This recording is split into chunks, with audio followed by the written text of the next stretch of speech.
This episode is sponsored by Zenro Clothing Co. Pick up your tees and or accessories at zenroclothingco.com and be sure to use offer code Socrates at checkout for 20% off select items. Also, if you're not into spending the money, just check out the Zenrail radio playlist. zenrailclothingco.com, music for your everyday.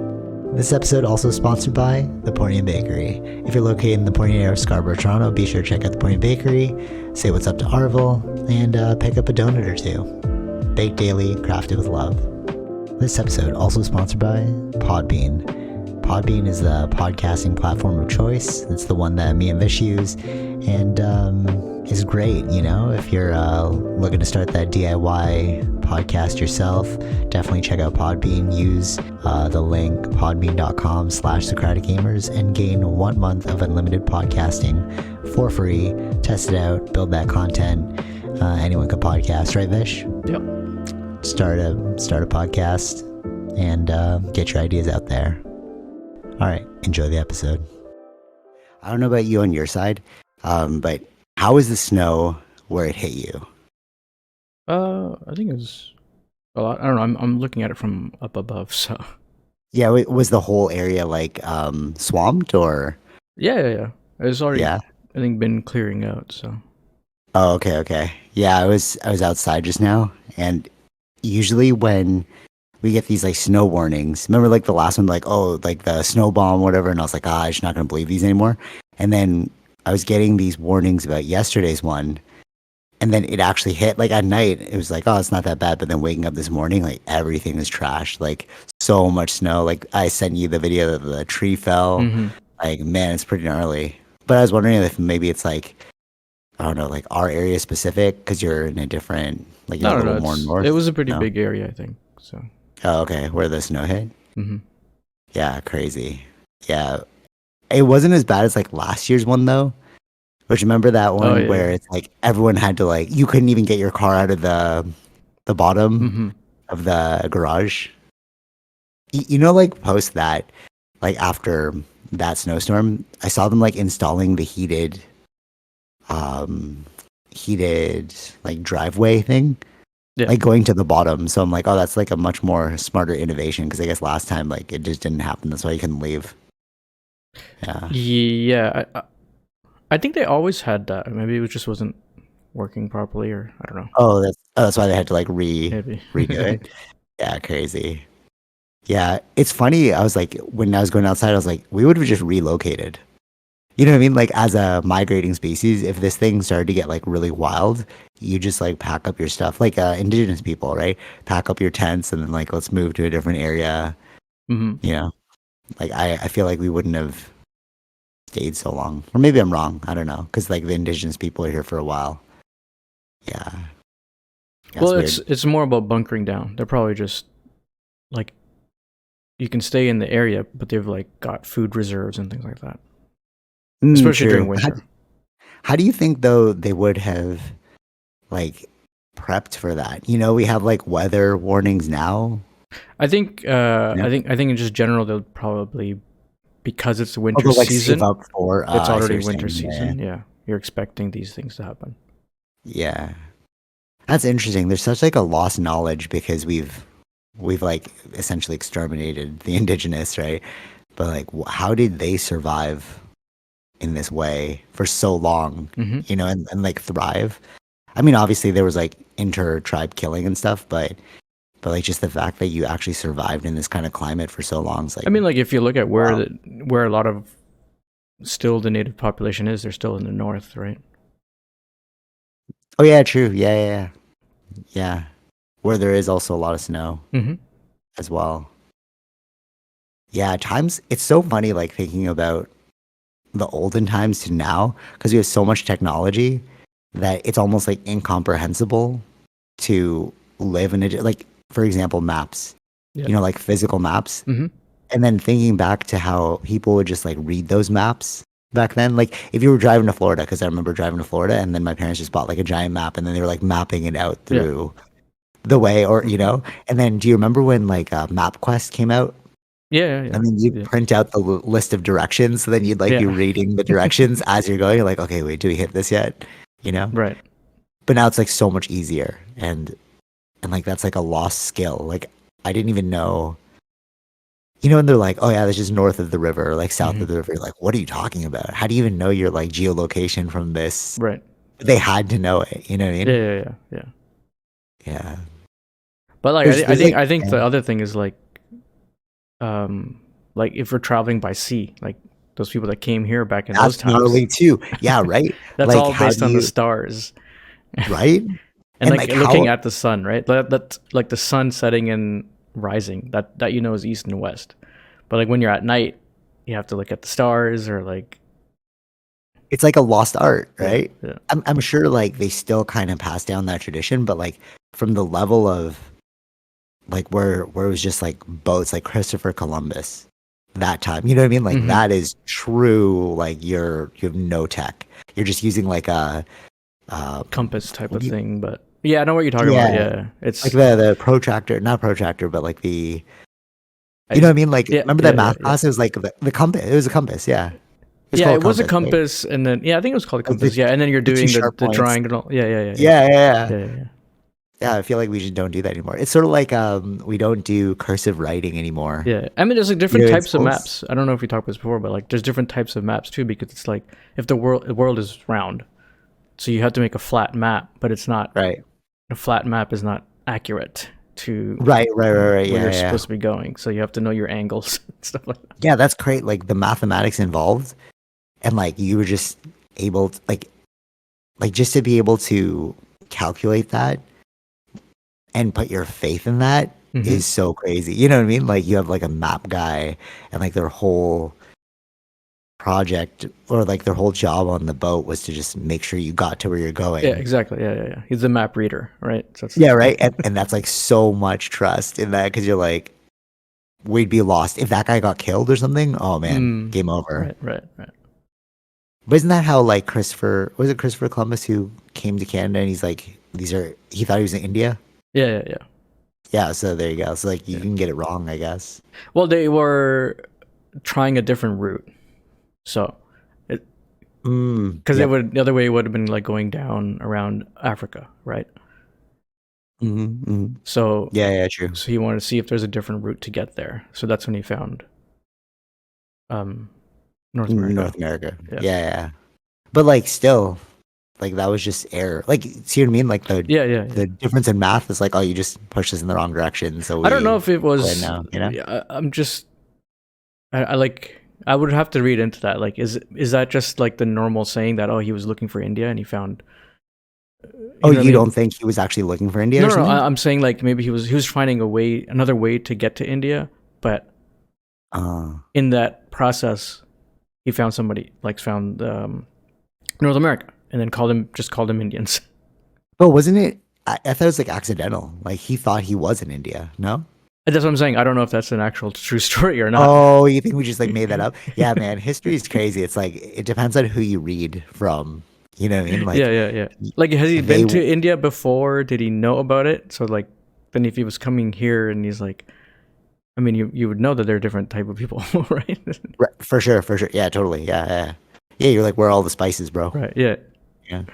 Yeah, that's true. Actually, unless he was never been to India before, then I can understand that as being an error. But like, wouldn't somebody have given him like a description? They're like, yeah, you're going to see these types of people, probably, and you're going to see developments or something. Mm-hmm. But that's funny. It's like who wrote it, because if you look at the old textbooks, right, they never talked about the indigenous culture before. We thought this land was not claimed, and then only recently, you're like, oh, actually, it was claimed. Right.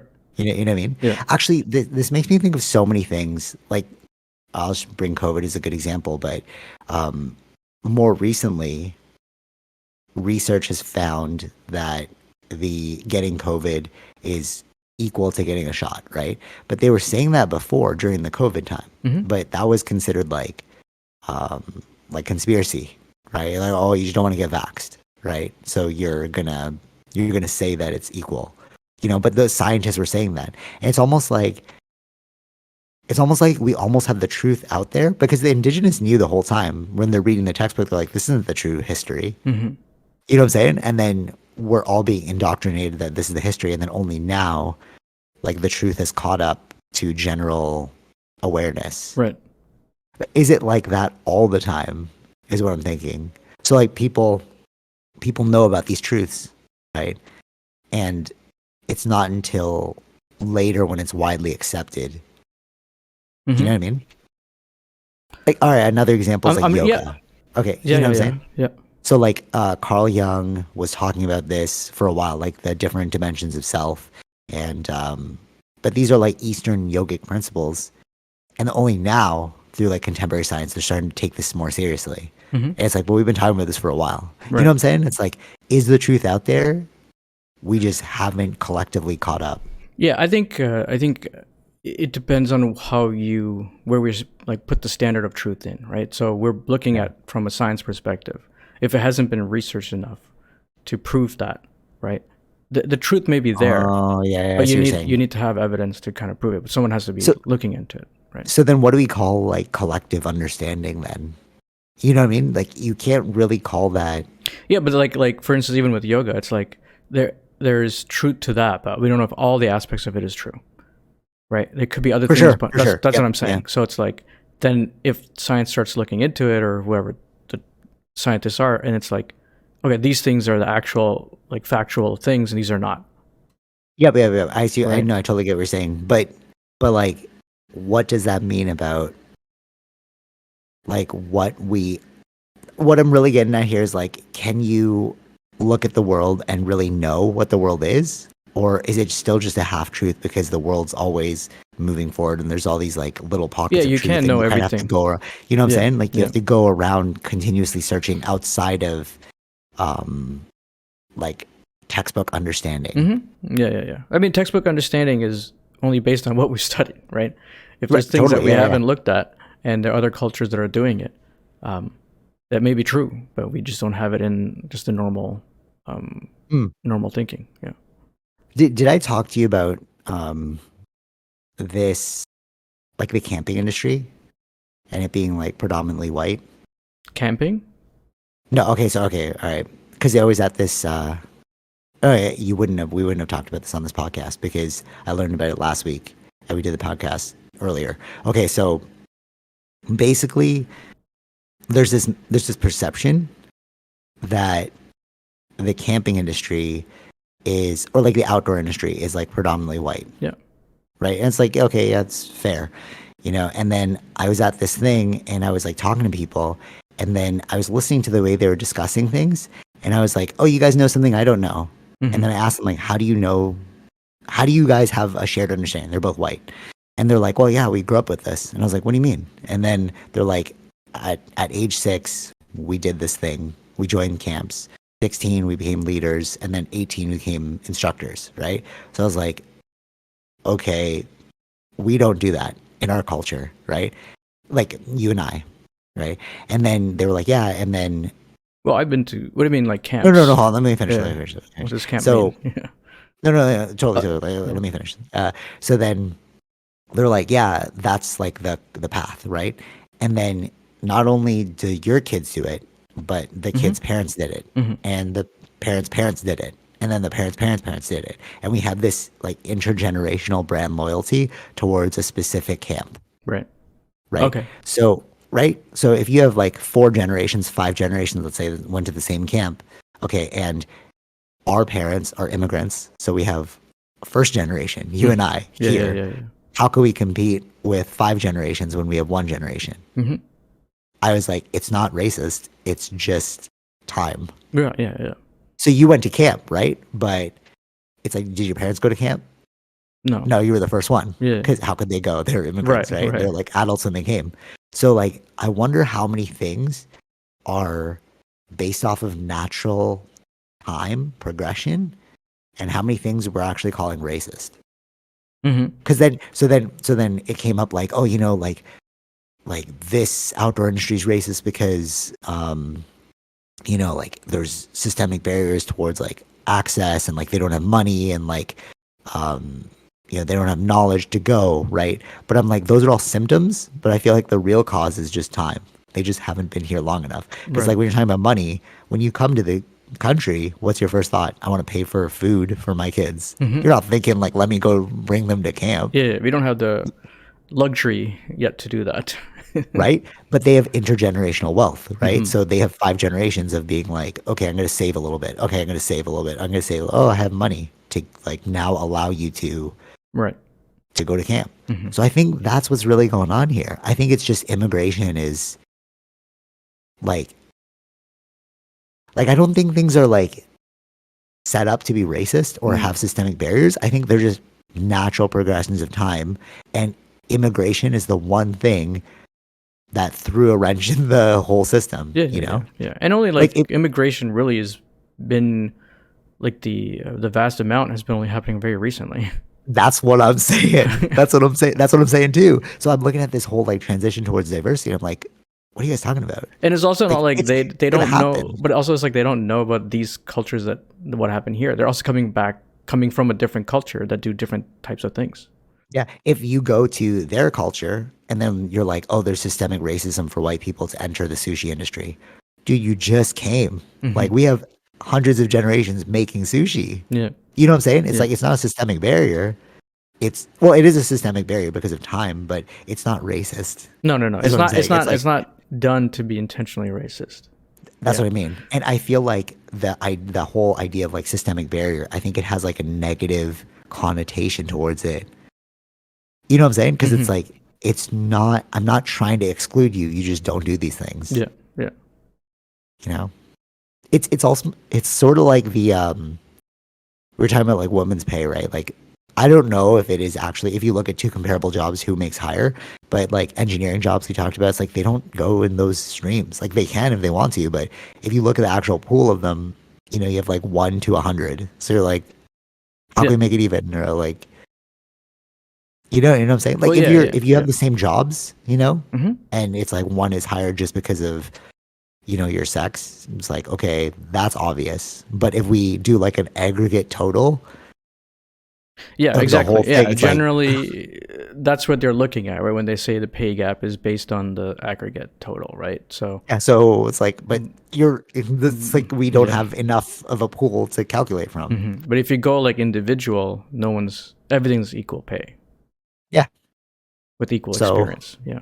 So where's the issue here? You know what I'm saying? I feel like it's only until they're like, no, we're actually going to try and stop these people. Then it's like, okay, that's like racist. That's actual like a racist act. Yeah. You know, but I feel like these things are just natural. Like, for example, when my dad first came here, he keeps telling me the story, but he worked in the hotel, right? And the cook was like, oh, I hate you immigrants for coming over to take our jobs. Right? That was the mentality at the time. Look at the mentality now. Oh, diversity and inclusion. Yeah, but but another thing is like that's true, but also nobody understands like why we need immigrants. First of all, like economically.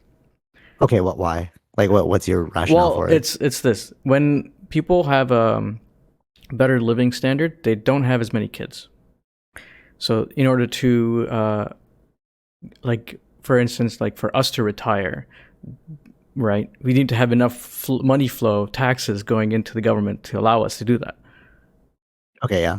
So since we don't have enough kids to replace the amount of people that are going or retiring or whatever, how does the government make its money except for taxes? Yeah. Yeah. So which is bringing in immigrants to make our population. Oh, that makes sense. Like if you look at Japan, or even Korea, I think they saw like recently, like their lowest birth rate. But there isn't many people going to Korea, immigrants. So they have a problem with population and enough money to pay the current people who will end up retiring later. Right. That's why we need to bring in more people to speed up the collection of taxes. And a lot of people want to come here, which is better for us. Right? Yeah. While like in Korea, they don't know what's going to happen like they won't have enough people to work, labor shortage. It'll affect their economy. Yeah. Yeah, no, totally. Yeah, right. Yeah. So people don't know about that. And then they think that they're just taking jobs when nobody was taking those jobs because there's nobody here. Totally. Yeah, for sure. And it's like what are the first jobs that they're going to be taking except for like fast food jobs or something easy to get in? So it's like, what do you mean we're taking our jobs? But okay, wait, hold on. To go back to that, because I was like, okay, if I leave that idea of you're taking our jobs, then it's like, oh no, you actually proved the point, because it's like they don't want us to come in. Like remember before, it's like, oh, you're coming and take our jobs, and then now it's all about diversity and inclusion. Right. I wonder, like the way I'm seeing it is, it will naturally become diverse simply because of immigration. So, sure, before,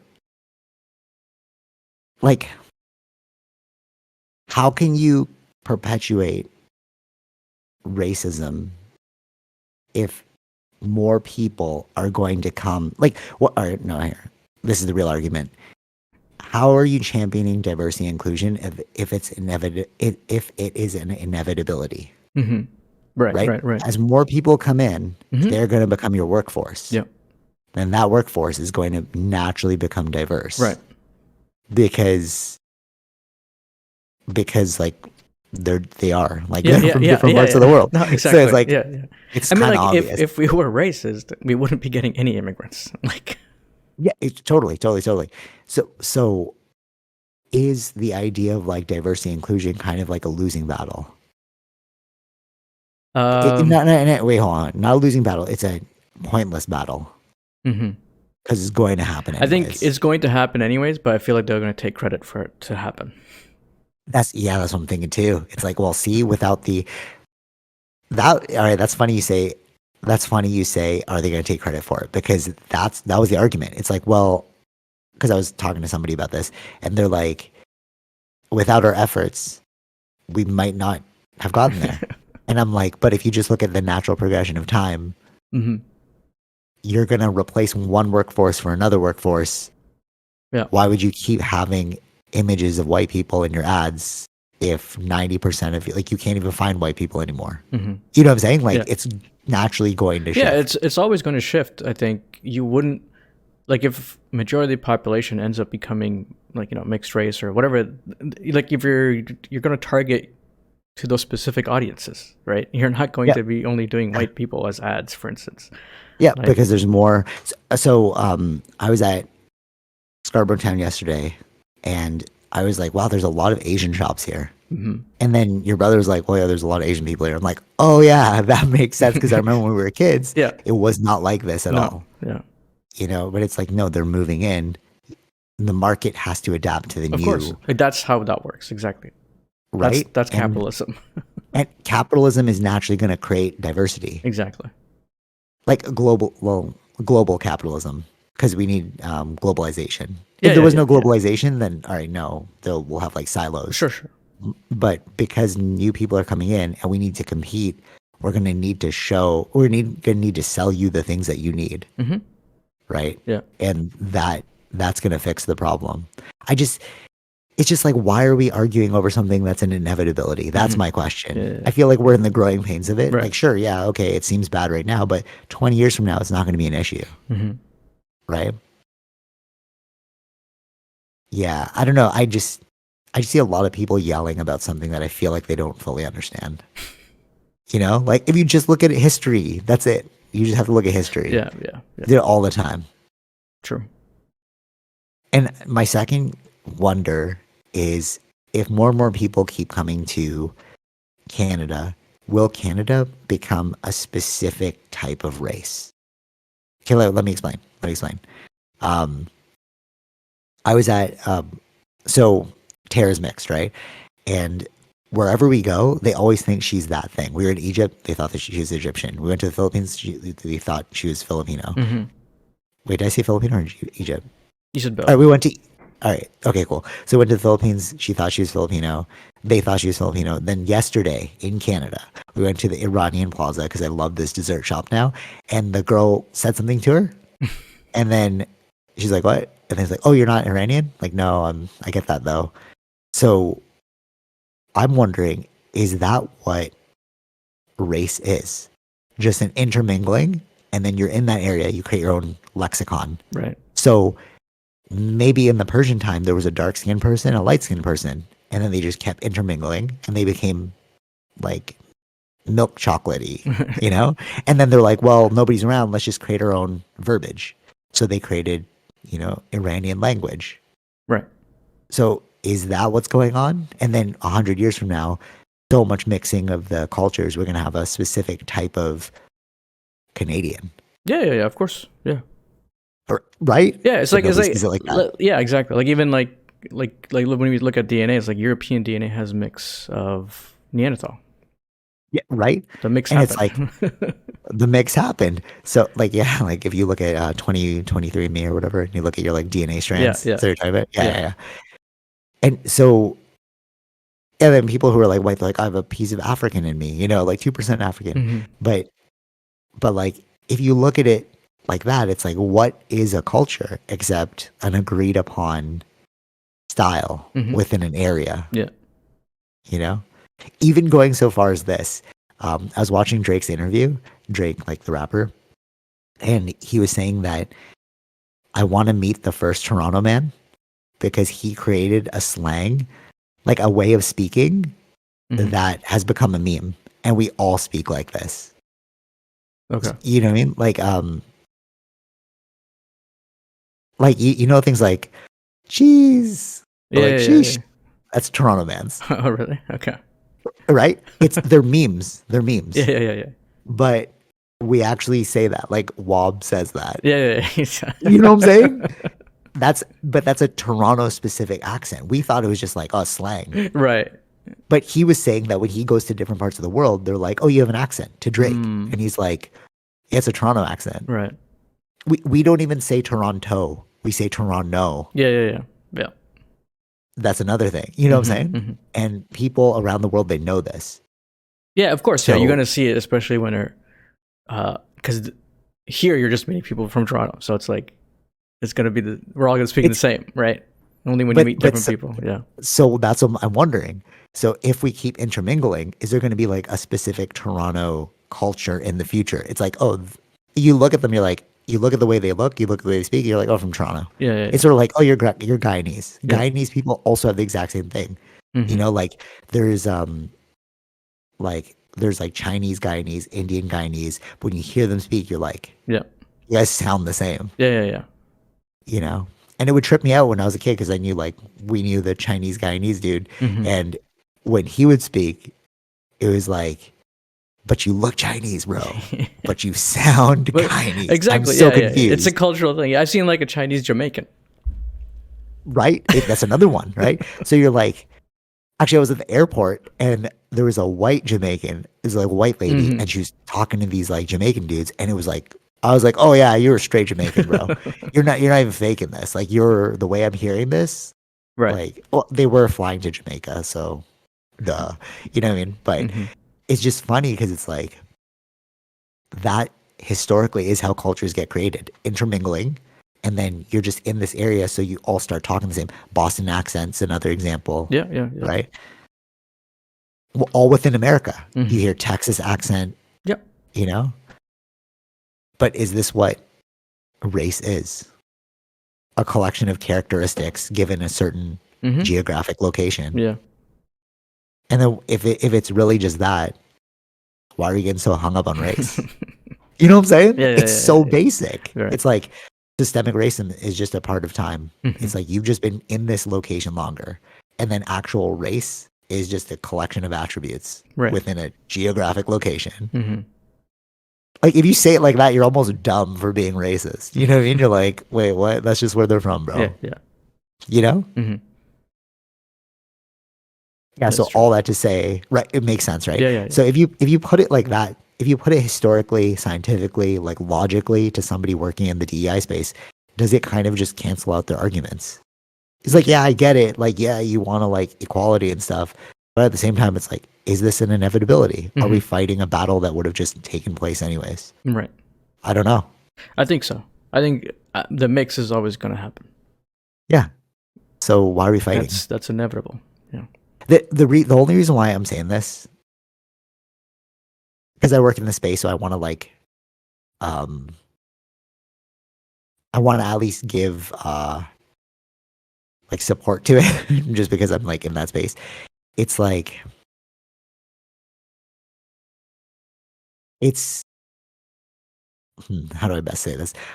I just don't want us to create enemies. And I feel like these initiatives are creating more in-group, out-group exclusions. You know, like, you got to be more diverse. It's like, how do I do that? You know what I mean? Like, you're making people feel actually bad. Yeah. About like if you tell someone like, man, you have to be more culturally aware. You have to be more, you know, less insensitive to other like people, other races. But it's like, but I don't hang out with those races. So what am I gonna do? Google this all day? Right. Like, I feel like if you're in Toronto and then you're putting the DEI initiative, it's that makes sense. Because it's like, yeah, we're all sharing the space. There's a lot of us. But if you're in like rural nowhere and you're just like talking about DI initiatives, it's like, bro, they're all white. What are you talking about? Yeah. You know what I mean? Like, and you'll who are see, you gonna talk to? Right. You'll see it like in even like the politicians that you vote for. Even that changes, right? Not everyone's white if you look at like specific areas, right? The area is specific, more Asian, you're gonna we'll have it like an Asian politician there. Yeah, we have a Korean what do you call it? Not a mayor, counselor or something. Counselor, thank you. Yeah. And that's how that works. and even, you know, when they say things like, oh, you know, most politicians are white. Fair, but just give it time, bro. This counselor over here, maybe in 20 years, she'll become prime minister one day. You know what I mean? Yeah. I really feel like it's just a time thing. But it is a time thing, yeah. I mean, but it takes time. It's not like a overnight thing. That's a thing. For sure. Yeah. Patience. But is what just to be fair, though, this only works for people of color, because I feel like Indigenous people have a totally different battle, you know, and I'd say Black people also have a totally different battle. I'm talking about like people of color in general, like immigrants and like racism from that lens. I can't really speak to like Indigenous, because like Indigenous people literally got the rug pulled out of them. You know what I mean? This doesn't apply. This whole like I could get down with like supporting Indigenous rights, because like, yeah, you kind of well, like, they're from here. Yeah. That's right. true. Yeah. But I don't think you need to be championing me, because I also don't care. Well, one, I don't care, and also it's like my parents came here to become Canadian. So we're going to do as Canadians do. Yeah. We're not going to like rock the boat. You know what I mean? Yeah. And pockets too of this actually also answers another thing of like pockets within Toronto, because you know, you have like Brampton, primarily like Indian, and then you have like where I am right now is like Korea. And then Scarborough's like Filipino Black. You know what I'm saying? Like these pockets, right? And that's only because when you come to a new country, you're going to look for people like you, because you need support systems, right? Like if you land from India, you're like, where are all the Indian people? Oh, they're over there? All right, cool, I'm going to go over there. Yeah. And then you naturally create these vacuums over time. But that is a natural tendency of the beginning stages of diversity, because over time, the first generation, second generation, third generation is like, why am I in Brampton? I'm going to live here. And then they're going to meet like a freaking West Indian girl or a Chinese girl or a Filipino girl, you know, and then they're going to move to this other area. And then that other area is going to get mixed. You know what I mean? It's like, at first it looks like we have pockets, but then I feel like over time it's going to slowly like integrate as one thing. Right. Do you know what I'm saying? Yeah. I hope that's the case. Oh, why do you think it wouldn't be the case? Well, that's what I'm saying. Like, I don't know if pockets. No. Those pockets will still stay, because it's like, yeah, you have businesses and your business pass down. It'll stay there, but it's not like you're only in that area. Yeah, I think it's still inevitable. Yeah. It's still, the mix is still inevitable. Yeah. Like I live in a Korean area, so it's like, but I'm Filipino. And Tara's like Guyanese, Portuguese. So it's like we're already starting to enter into these areas. Yeah. You know what I mean? Like it'll stay Korean because all the businesses started Korean. Yeah. But like you'll start to see different cultures in this area as well. Yeah. I don't know. I've been blown away by that because I was really like I was being brain. It's sort of like when remember how I was super pro-vax in the beginning, super pro-vax. I was like, if you don't do it, like you just should just die. You should get the vax or you die. Remember, I was so pro-vax, and then it's like, why are you so anti-vax now? I'm not anti-vax, but it's just like, do you, bro? Like, if you want it, go do it. But in the beginning, the marketing was, I'm protecting someone else. Yeah. And then when you realize like, oh, you're only protecting yourself, so it's like, okay, well, who cares then? Do whatever you want to. You want to die, you want to die. But like, I feel like the information, like I had a come to Jesus moment with the vax. I had a come to Jesus moment with racism, systemic racism. I started to realize like, wait, it's really just time. Yeah. Like when I listened to those people talking about the camps, I was like, you know something I don't know, bro. And then how did this happen? Oh, you've just been here longer. Right. It's like, why do we keep making enemies out of nothing? That's my whole point, right? Because like we're fighting the battle of diversity, you know? And you're like, I'm on board. And then I was like, wait a minute. Yeah. Did we fully look at this problem? Because now I'm kind of like, well, why are we fighting? Yeah, I wonder if it's like it's a social media thing, right? You're just getting fed the bad news, so you just think that the world is bad news. For sure, but I also work in the industry of diversity. Yeah. So what I'm saying is like, this is what they're surrounded by. If this is the news that they keep getting, this is how they're gonna think too, right? Yeah, fair. Oh, I see what you're saying. Like, who's looking outside? It's like this, right? It's like the video. Like, you have 1 million people. 1 or 2 people may get some racism towards them, but we have 1 million people. But the 1 or 2 is what's going to be on the news, which seems like that's happening to everybody. Yes. The loud minority. Yeah. Yeah, I could see that. I wonder too, on top of that, it's also like a fresh pair of eyes. So what I mean by that is like, there's this new craze in business called like design thinking. And what that is you don't look at the solution, you look at the question. So you're not like, all right, so let's say we're building a website. Okay. You're not like, well, this is the solution. This is how you build a website. The new craze is, what do you need in a website? Right. What do you hope to accomplish? It's looking more at the question than the actual solution. And I feel like the way I'm looking at it is, are we asking the right questions? Right. Is racism a real thing? Is time more of the barrier? Is this an inevitability? You know, these are questions I'm asking rather than being like, historically DEI, support DEI, you know? But again, this is relatively new, so maybe most people aren't looking at it like this. Yeah, it takes time. I think, you know what I mean? Like, it's a pendulum thing. It's gone this way, it'll go the other way. Like, yeah, but I wonder if people will start to think more outside of the box rather than within the box. Because if you're just looking at the solution, you're looking historically within the box, right? It's like, what did we do before? We're just going to keep doing that, you know? But if you think outside the box, it's like, what else is out there? What are other solutions to this? What is our other potential problems to this? You know? And I don't know if, or you know what? Maybe it's just Maslow's hierarchy. They're just like, if most people are on like the lowest level, they don't have time to think about these issues. You know what I mean? It's like, I just want a paycheck, bro. I'm not trying to solve this issue. I just want to get paid. Yeah, that's true. Yeah. Go hang out. Like, DI, cool. Maybe I'm just the only one that's like looking at it like an actual thing I want to solve rather than just a paycheck I want to get. I think it depends on the field that you're in, but yeah, it's not everywhere. You mean like because of engineering? You know, like, no, just the DEI thing. Oh, for sure. No, but I would take this problem-solving perspective into everything. Like, no. Yeah. What I'm saying is like, I wonder how many people just look at things like a job. Oh yeah. Okay, that's what I'm really getting at. Okay. You know, it's like, do you just want a paycheck out of this, or do you really want to do something? Do meaningful? the change? Yeah.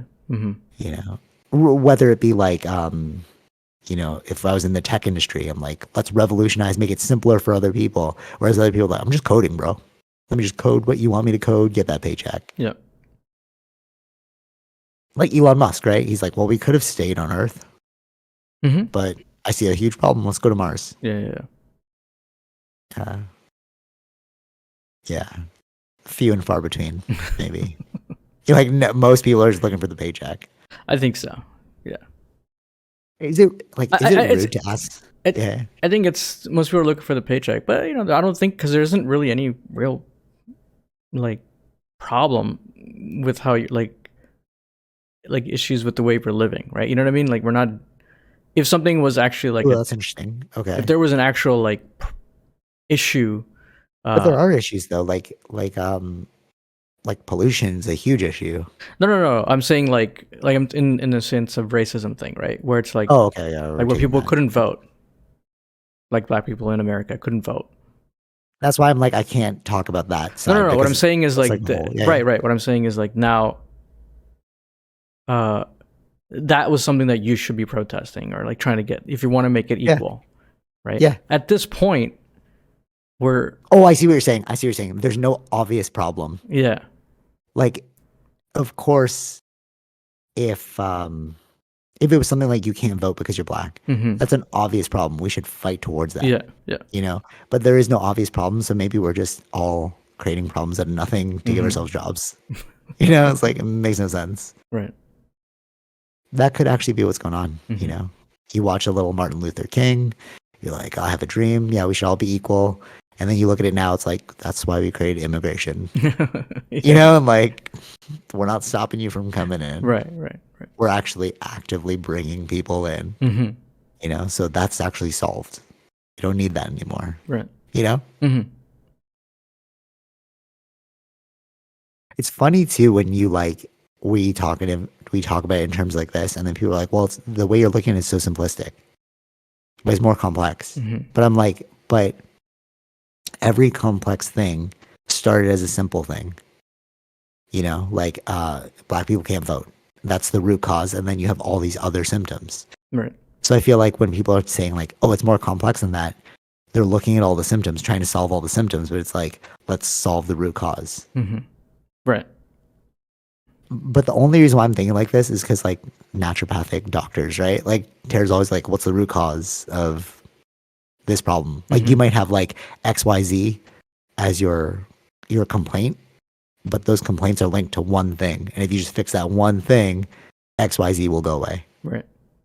And I feel like that's what I'm looking for here. Like, what is the root thing we can solve, and then XYZ will go away. Yeah. Yeah, I went super deep. I didn't think it was going to go that far. All right, how long? I got to go to jiu-jitsu. It's been 42 minutes. Okay, cool. Because I do want to talk about other things here as well. Anything else about that before we move on? That wasn't even a topic. We were just going on stream of consciousness there. Anything? No? All right, cool. My other question is this. Not stand-up comedy. Is comedy dead? Really think about this one. So I was trying to watch a comedy last night.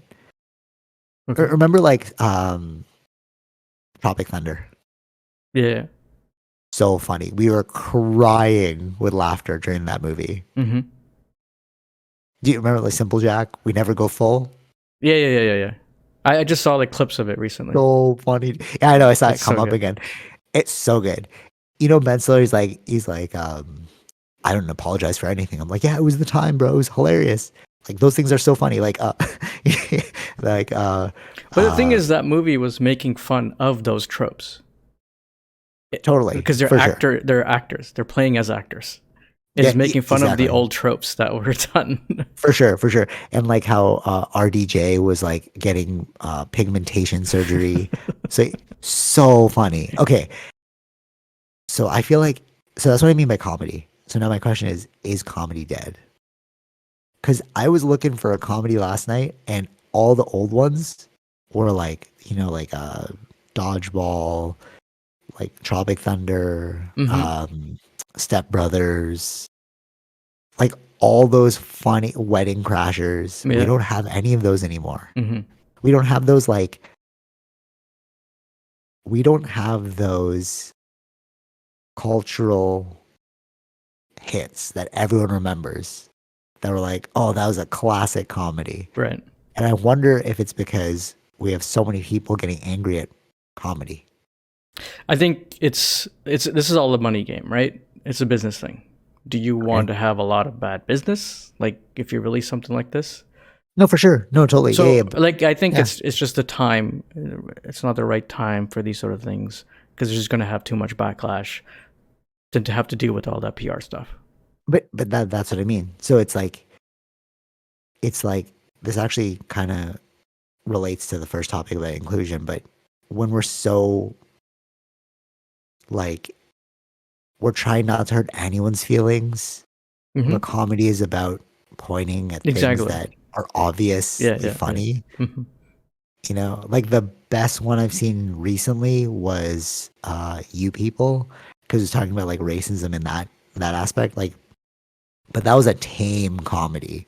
Like watching it, I was like, okay, you're trying to deliver these like insightful pieces of like wisdom to us, right? But you don't want to make it too aggressive. Mm-hmm. You know, because people might get really upset at you. Right. And also, if you read the comments, people are getting upset at like the movie. Yeah. So I'm like, are we just not in a place to laugh at ourselves? But being able to laugh at yourself is true security. Mm-hmm. No, like really think about that though. Yeah. If you can take a joke about yourself and be like, yeah, that's true, that's funny. I can see that's funny. Mm-hmm. Then it's like you're so self-secure that you're like, okay, like what else you got? It's like bullying. Like, you know, like they say, like tough love. If you are, I mean, there's like a balance there, but if you get picked on by somebody you love, when it comes time to be picked on by somebody that doesn't like you, it's like, it's nothing. Okay, I've heard that before. Right. You know, it's like snake venom. You slowly get used to it. Mm-hmm. But I feel like we're just so nice now that we can't even laugh at ourselves anymore. You know what I'm saying? Yeah. We can't laugh. Right. And it's like, what does that do? Well, what does that mean for people? It just shows how like not resilient you are if you can't laugh at yourself. Mm-hmm. And because like, oh, some of these words really hurt you. Do you remember that when we were kids, like sticks and stones will break my bones, but words never hurt me. Words will never hurt me, right? Yeah. So it's like, those are just words, bro. Yeah. Exactly. Yeah. But that's what we grew up with. So I don't know what happened. Honestly, I'm really thinking about this one. We're talking about root causes here. I wonder if the people that got picked on who didn't build that resilience are like, I'll get you one day. Maybe. I'll be so smart and I'll get into office and I'll start these initiatives to like stop bullying. Mm-hmm. But it's like, but then you're true, but then they're bullying the people, or they're bullying the people that were doing it, right? So they're attacking them. Yeah. It's like so they're doing revenge. Yeah. You know what I mean? It's like, it's so weird now that we can't laugh at ourselves.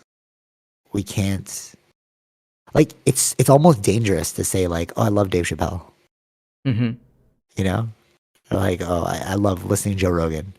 My mom's like, you know, oh, why do you like that racist guy? And you're like, it's not really racist. It's just like, you're just saying things that we're all thinking, like Russell Peters, perfect one. Right.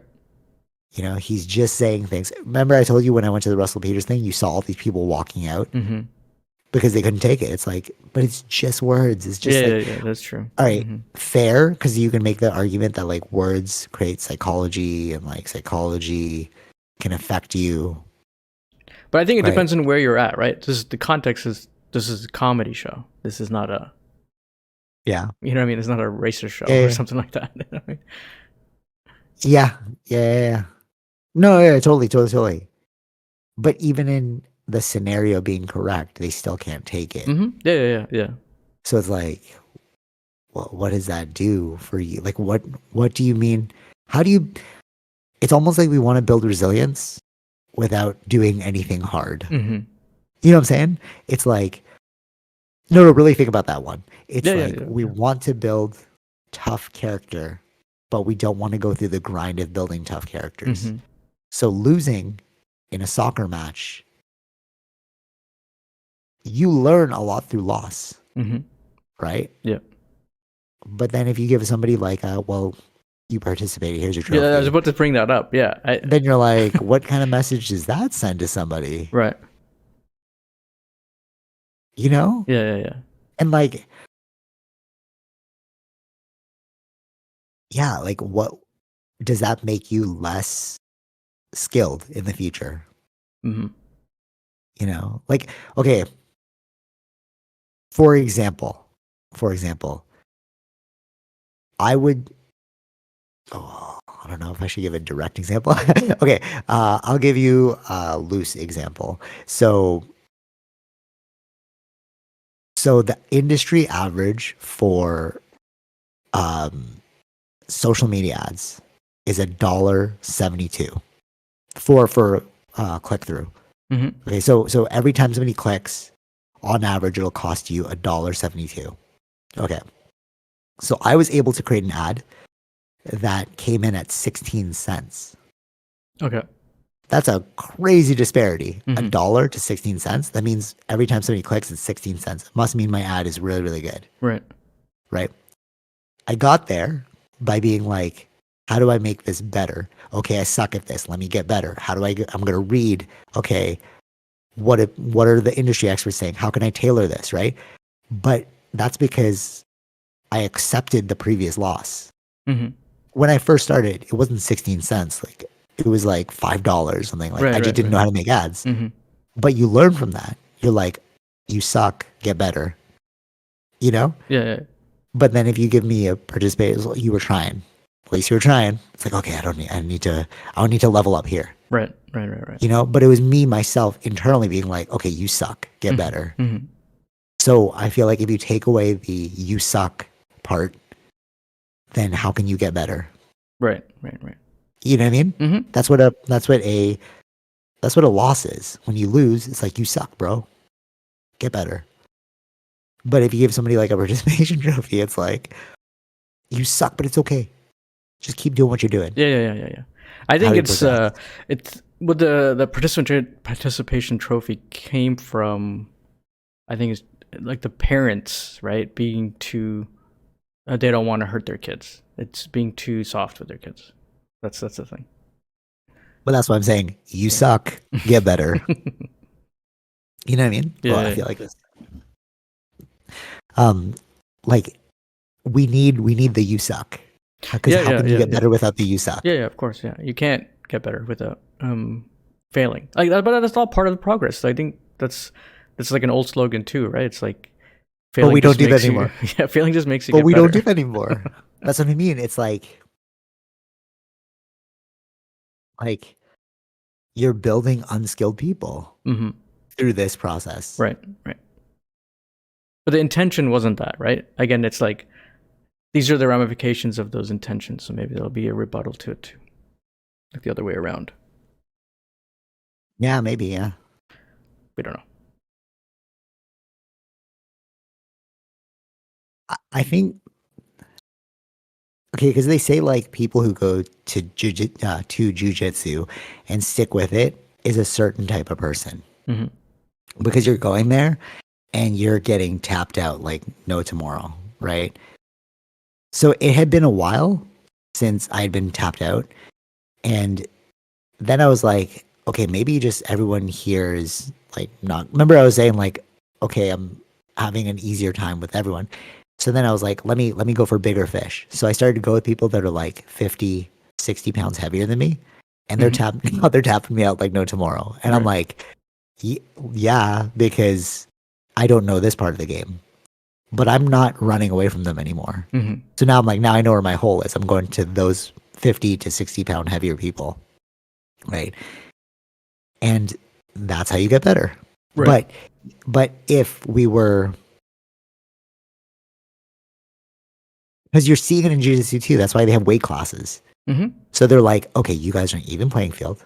Okay, you guys, now we're going to see who's better. It's almost like a participation trophy. But if I'm like, I really want my skill to get good, I need to go towards the heavy difficulty. If I played in the weight class realm, like, yeah, that's why I was telling you I'm not getting tapped out, because it's like, Right. okay, I've gotten good at my weight class, Mm-hmm. but now it's like, let's get up there, and that's why they say it takes a certain type of person because you need to be able to deal with you suck, get better, Mm-hmm. Yeah. And, Right. and maybe that's why very few people pursue that activity or like, like I'm very wary about this. We're all equal because it's like, it's pretty evident we're not. You know what I'm saying? Like, yeah. What do you mean by equal? Maybe we shouldn't, maybe it's a marketing issue. I think so. I think what they mean is we all have equal, like, to get to that point, we're all equal in a sense, like we should all have the same opportunity kind of thing. For sure, totally. But we're not okay. Gonna be equal. It's not. Okay, here, I got this for you. What if we switch the name from equality to satisfactory? It's the exact same thing. You're just marketing it totally differently. Yeah. Mm-hmm. It's like, no, we just need satisfactory requirements. We just need satisfactory ways of living. Then it's like, okay, yeah, that makes sense to me because I want to be above satisfactory. Right. But if you just want to be, you know what I'm saying? Yeah. It's like, no, a doctor and a janitor are not equal. Mm-hmm. But we want equality. Mm-hmm. No, we can have satisfactory, but the doctor's pushing that line. Right. You know what I'm saying? Yeah. I think it's a marketing thing. You just chose the wrong word. Mm-hmm. You're saying equality, but what you really mean is satisfactory. Right. Or you disagree? It depends on who's saying equal. Are they saying equal for the kids, or are we saying equal for like adults? Because that's not going to be. What do you mean, like equal for adults? Yeah, that's not going to be a true statement, right? What do they mean by equal, right? No, but that's what I'm saying. Like satisfactory. We all want basic human rights. That's satisfactory. That's like. Oh yeah. That's a standard. Yeah, just to. But I don't want to use standard. Yeah. No, but I don't want to use basic standards. Too neutral. I want to go a little dark with it. Right. That's why I say satisfactory. Yeah. Because it hits harder. It's like, if we say basic standard, yeah, man, I'm stay at the basic standard. Mm-hmm. I don't want to push myself. But if you give a little bit of a negative tone to it, makes people want to rise to the occasion. It's like, yeah, you can be satisfactory. Sure. Like, ooh. Yeah, that's true. Yeah. You know what I'm saying? Yeah. Versus like, that's why we got grades, bro. Like D is satisfactory. Like A is you pushing the limit. Yeah. So what are we gonna do? Get rid of grades now because of? It's gonna be too hurtful to get a low grade. That is my fear. No, but actually, that's my fear. Yeah. Right? Like, where do we draw the line? Yeah. For all of these things, where do we draw the line? Mm-hmm. Does it make sense? Yeah. Yeah. I feel like these are logical. I feel like if you're in the autopilot seat of life, you're just going to like let this go. But I feel like questioning, like what we're doing right now, is like the healthy way to progress because you see where the holes are. Yeah. Yeah. The worst thing I hate is when they're like, oh yeah, bring your opinion, and then you bring this opinion, what we're talking about here, and they're like, oh, it's mean. Like, it's not mean. It's like a reality. Come on, let's talk about it. Yeah. But you don't want to talk about it because it's mean. Like what? True. Yeah. Like we're really gonna avoid all negativity in our lives. That's impossible. It's impossible. Yeah. Yeah. Impossible. Like how can you possibly say we are equal when you look at us and we're obviously different? Mm-hmm. Like you're brown, I'm lighter tanned. You know what I'm saying? It's like, it's right there because you're equal. Like internally, yeah, I agree. Yeah. But no, you know what this is? This is logical paradoxes. Okay, in yoga, how we kept talking about like there's the self and then the higher self. Mm-hmm. But then if you don't understand the context there of like, what do you mean by higher self? It's just one self, right? It's like, no, like there's like your ideas and then there's like the you that's separate from ideas. Right. You know what I mean? Mm-hmm. But that's like a logical paradox. But that requires a level of understanding for people to comprehend. It sounds paradoxical, but it's logical if you understand the whole. You know what I mean? Yeah. With yoga, there's you attached to your. There's like subtle differences. Yeah. And I feel like that's what these. Well, they say nuances. So there's nuances to that self and self, right? Like higher self, lower self. And I feel like with these issues, there are nuances to it too, but we're not willing to look at the nuances. Like when you say, like, what do you mean? Like on both sides, like, what do you mean we're all different? What do you mean we're all the same? But they don't understand, like, but they're not internally the same. No, I know. You know what I mean? Yeah. But again, that already shows us that we're not equal because you're not understanding what I'm trying to say. Exactly. I've proven my point, you know? I don't know. All right. How best do you say this? Maybe you can tell me. Like, mathematics when you're doing a proof? I don't know a better example of this. And I'm like, maybe you can help me with this. But like, when you're doing a proof in mathematics, right? Two equations have to equal the same thing. That's what a mathematical proof is. And if you don't get it right, then it's not true. Yeah. It's not a true statement. So it's almost like by default, if you look at the reductionist point of view, that even if the very fact that we don't see eye to eye shows our difference, it means that I'm correct. So you want to talk about equality, and I'm saying that there's no equality. Right. Right? All right, let me break it down. We'll say it's lower. Another person is saying we're all equal, and I'm saying we're not equal. Yeah.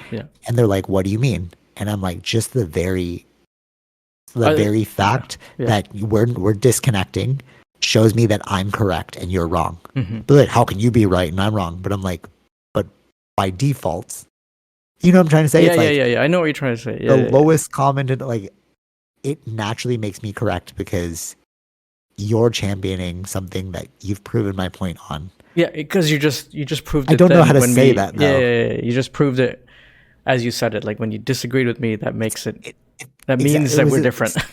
Self-evident or something. I'm trying to figure out the word because like it happens a lot to me, and I'm just like, oh, it's just this. Like I just want to figure out the word so I can be like, oh, it's this. And then they Google the word, like, oh, okay, I get the definition. Because it happens a lot. I'm like, I often say like I win, like when I'm like talking to someone, and they're like, well, how'd you win? And I'm like, well, you've proven my point. They're like, well, how can you prove? Like exactly that. It's like. Like they don't see that by default, you've undid your point and I won. Right. I don't know. There's a word for that. It's like a reductionist point of view. Like you're trying to reduce it to the lowest. I don't know. If somebody's listening to this right now, please message one of us because this is killing me. I need a word for it because it happens a lot where it's like I'm looking at the lowest common denominator, like the principle. Right. I don't know the word for it. Yeah. But you get what I'm trying to say. Yeah. But they don't get that they're wrong by that. They're like, well, you can't have won because I still have my point. I'm like, yeah, you can still have your point. I just won because you've proven my point. Right. You know? Yeah. That's why like verbiage is so important, man. If you, what I use like biggish sounding words, and one guy got mad at me on social media. He's like, oh, like, why didn't you just say this? And he said like 3 words. I'm like, because it took me 1 word, it took you 3. You know, it's like, why would I waste my time? If I just knew the word, it's like, it's easier. Right.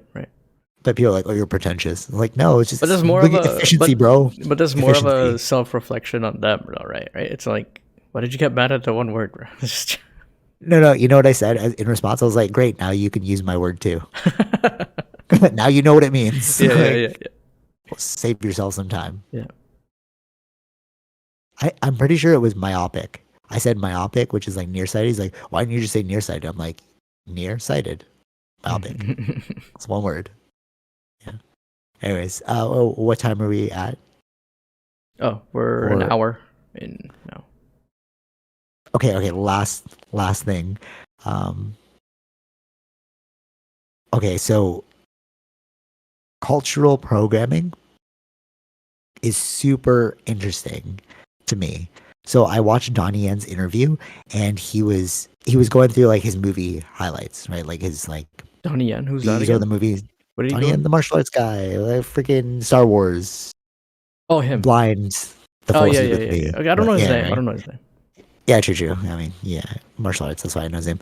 But so okay, so I was watching his thing, and he's like, I won't take any movies that deal with things that don't uphold my values. So like family, um, warrior code, resilience, stuff like that. And I was like, yeah, those are upstanding values to look up to. Like you want to personify those traits. And maybe that's why people who watch those things in those cultures, we feel a sense of like honor. Like I want to be honorable, me personally. I want to be honorable.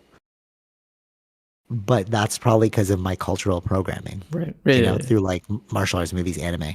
So I saw Creed 3 yesterday. I know you didn't want to watch it, but it was kind of like that too, as a redemption story, but it was based off of trauma.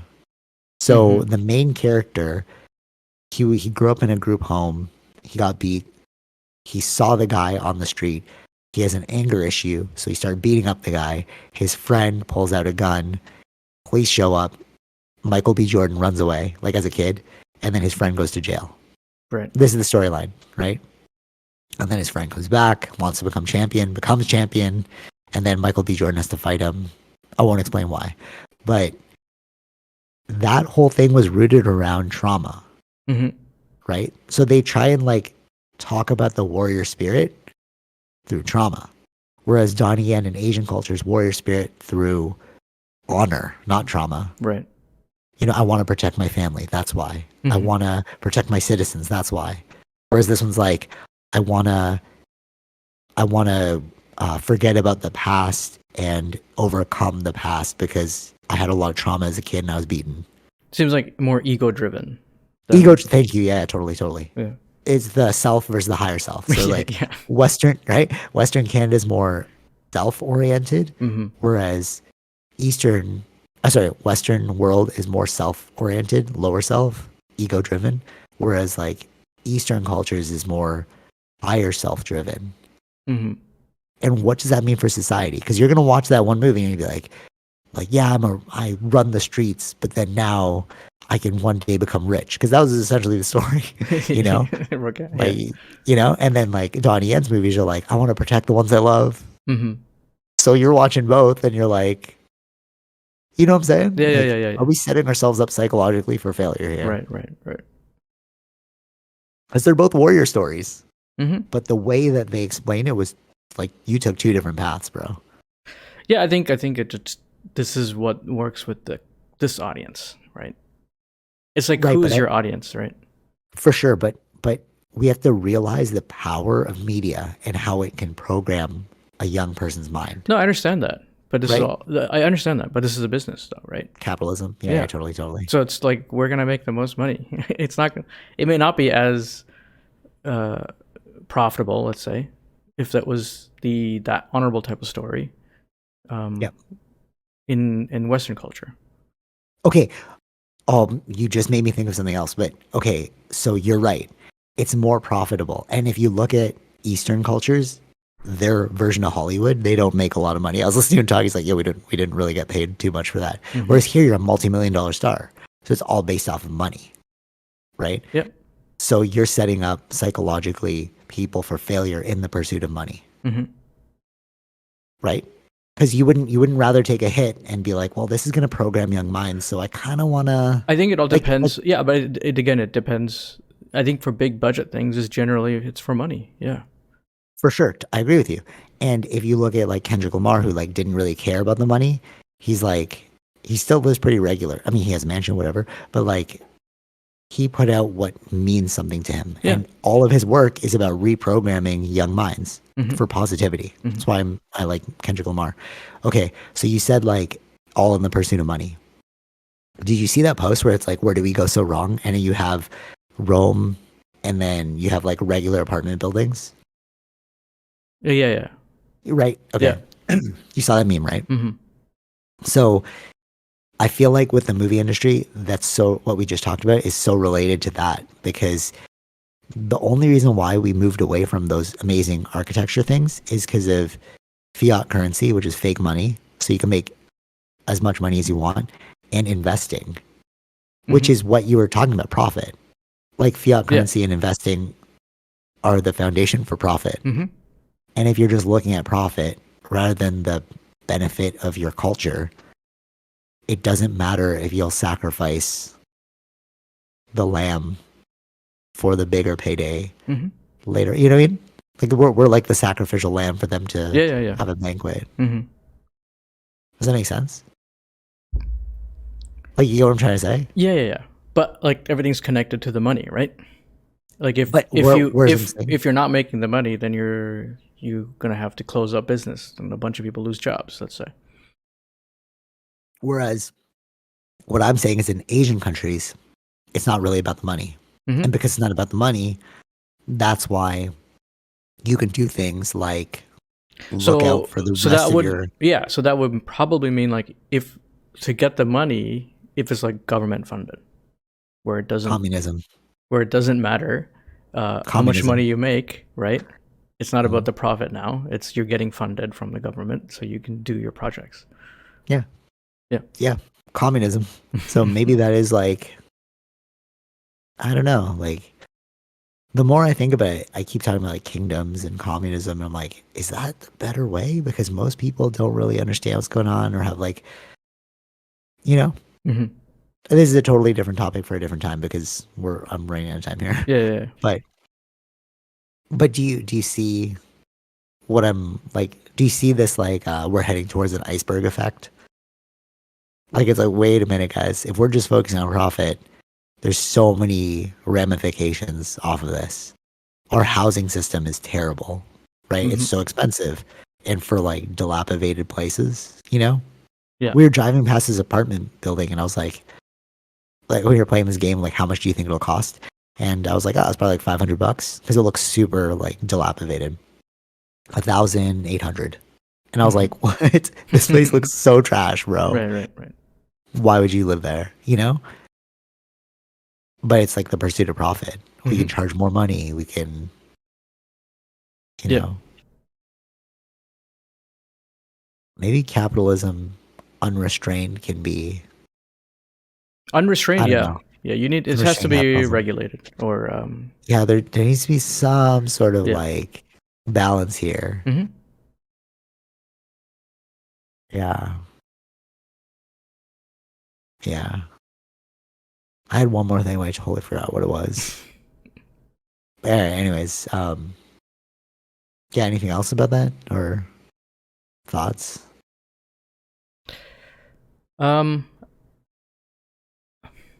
Well, like the art movies is generally where the thinking is, but it's true. Yeah, but it doesn't work for everybody, right?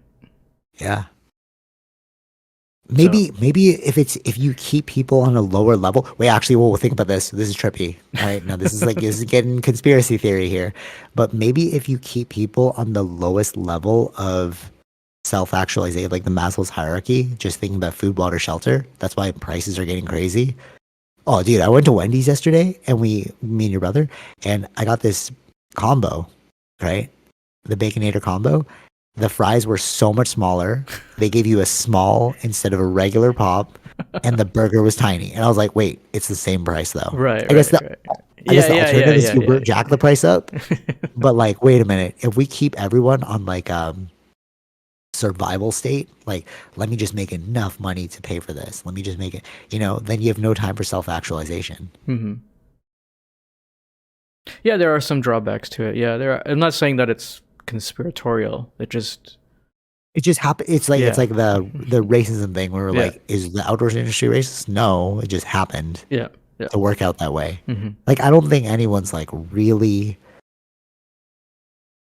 I don't think anyone.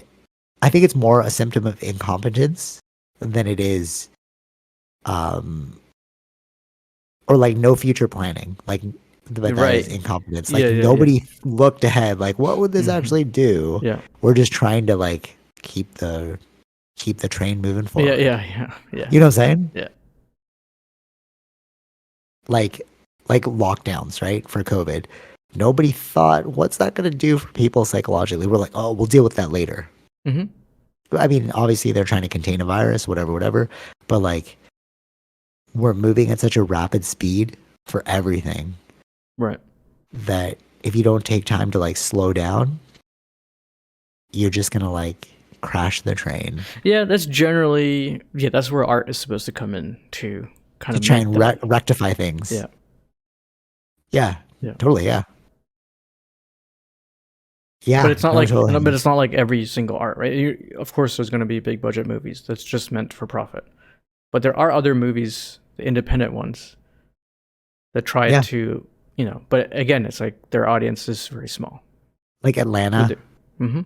Like Donald Glover's thing. Like you people, like they're saying real things, but no, it's not commercially accepted. Yeah. Commercially. And there's so much more out there that you could just yeah.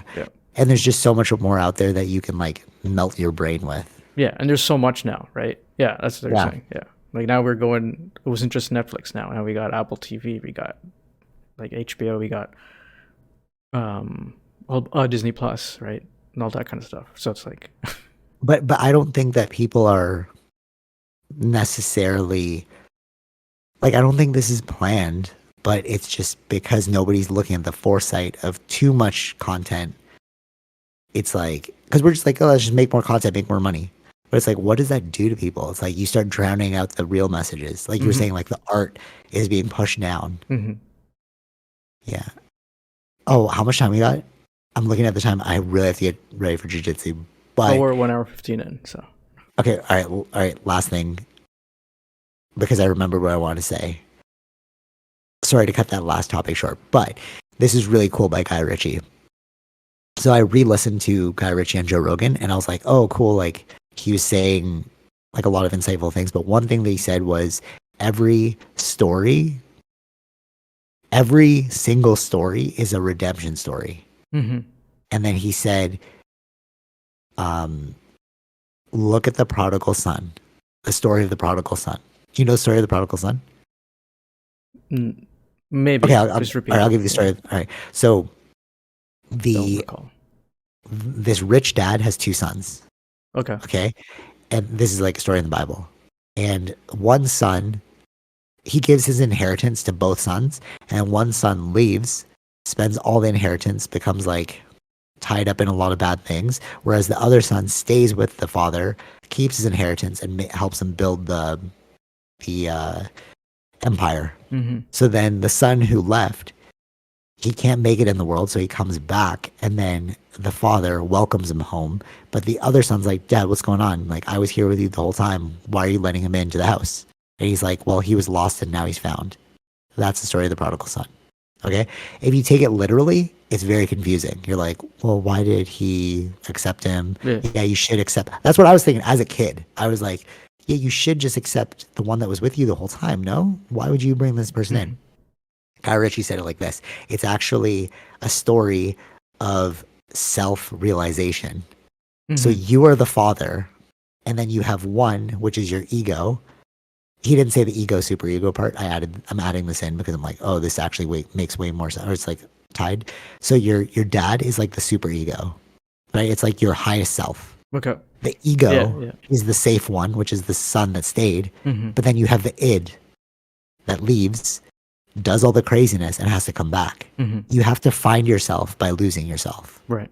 And that's why when he comes back, he gets accepted, because it's like, no, you did all the crazy things in the world, and now you're back. Mm-hmm. That right? Yeah. That's a mind blow.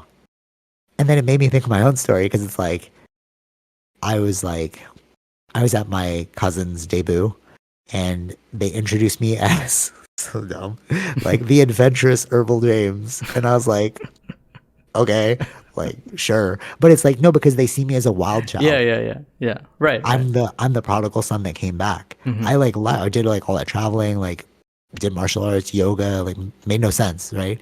But now I'm like in an actual field of work that I studied in university. Mm-hmm. I had to come back home, right? Like with I feel like we all need to do that. We all need to find ourselves. Remember they talked about that like growing up, like, oh, you're just trying to find yourself. That's the story of the prodigal son. Yeah. True. Yeah. Just want to throw that out there because I thought it was really cool. It's like you can look at stories superficially or you can look at them as more metaphorically. Exactly. And maybe everyone's just looking at life super literally. They're not looking at it metaphorically. Yeah. You know what I'm saying? They're not like looking at that high level view. And that's why we're running to these issues of like, why is recession crazy? Why can we not afford houses? Why is prices for food going up like nuts? Because there was no foresight, you know? We're all looking at it like, we just need to solve this one problem. And we just need to solve this one problem. We're not looking at the root cause or the overarching picture. Right. Agree? I saw like a video, which was like back in the 80s. It was the same thing that was going on even at that time. Oh, really? What we're talking about? Yeah, no, what I mean is like, housings are too expensive. But at that time, it was like $300,000 for a house, right? Or something like that. Oh, so you're saying we're just playing out history over and over and over. Yeah. That's pretty ironic. Like inflation was there. Like all that stuff was there at the same time too. Oh, that's ironic. And it was like, I was like watching this. I was like, this is like today's news. Oh, that's kind of ironic. Because it's like, we think we've evolved, but we're back in the same spot. Maybe this is what reincarnation is. You know, like in the more metaphorical sense of reincarnation, like you have a kid and then these problems still perpetuate. Yeah. They have a kid, these problems still perpetuate. We're just on this vicious cycle. If you take the yogic terms of samsara, which is like birth and death, birth and death, birth and death, until you reach like moksha, you know, you liberate yourself from this like this spiraled ridiculousness. One day somebody will figure out that we need to slow down and like maybe that's what all the evil people were, bro. Thanos. Yeah. Snap. Half the world died. Yeah. Maybe he was the one who realized like, wait, we need to slow down with people. Snap. Right? Yeah. He made a lot of sense in that movie. Not saying we should do it. I'm just saying you think about it. Yeah. Of course, yeah. No, yeah, we understood his point. Yeah. Yeah. That's what makes a good villain. Exactly. Yeah, totally. Where you're like, which is what was good with the Creed movie yesterday. I watched it. Me and your brother watched it when we came out of the movie. We're like, I agree with the bad guy. Like, it made no sense. Like, Michael B. Jordan's character left him, and then his friend wanted to become boxing champ. It's like, wouldn't you want to support your friend? But he didn't. Right, That's why he fought him again. Right. So you watch the movie, you're kind of like, you're kind of the bad guy, Michael B. Jordan. Anyways, all right, I have to go. Great chat as always. Till next time. Any last words? No, I don't know. Those are the best words. All right, take it easy. Till next time. Peace. Bye. All right, hope you enjoyed that episode. Be sure to like, share, subscribe, all those fun things, and check out our sponsors, Zenro Clothing Co., Portian Bakery, and Podbean.